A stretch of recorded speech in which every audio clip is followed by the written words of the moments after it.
Today I'm going to prove that on a conductor,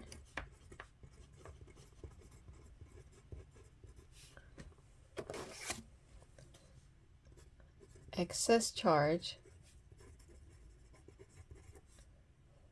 is on the surface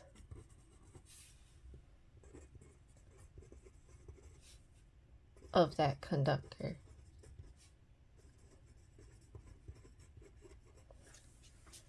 So conductors are usually metal, so I'm going to draw some metal object like so, and I'm going to give it an excess charge of negative Q. So in a conductor, we know that it has free moving electrons, and if we were to have a point B here that, say, has a electric field current that is not zero, then all the free moving electrons would start moving towards B, but that would make a current. So if the electric field of B is not zero, there is an ongoing current.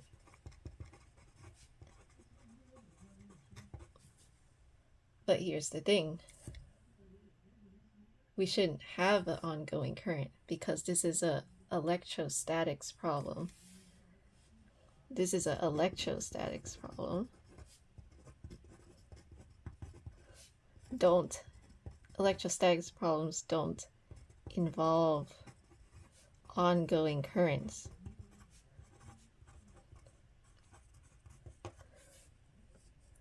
Therefore, E, the electric field at B,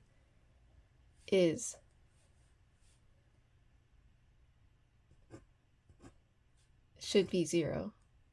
It shouldn't be anything other than zero because it'll have an ongoing current. And in electrostatics, we don't have ongoing currents.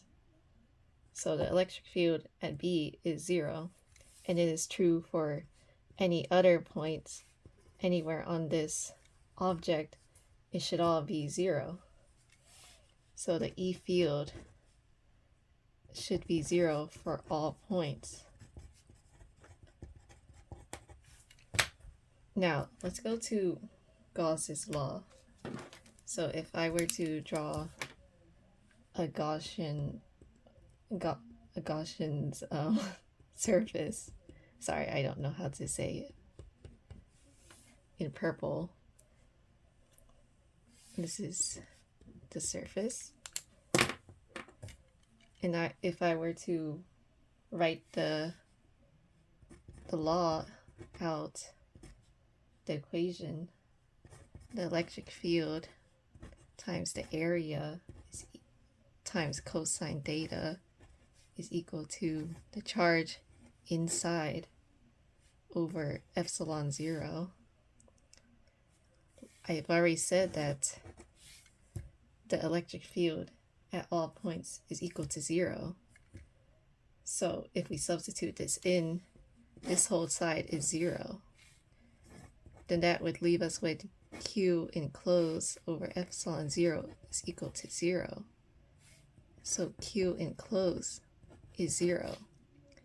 In other words, this implies that there is no charge inside the surface. So the excess charge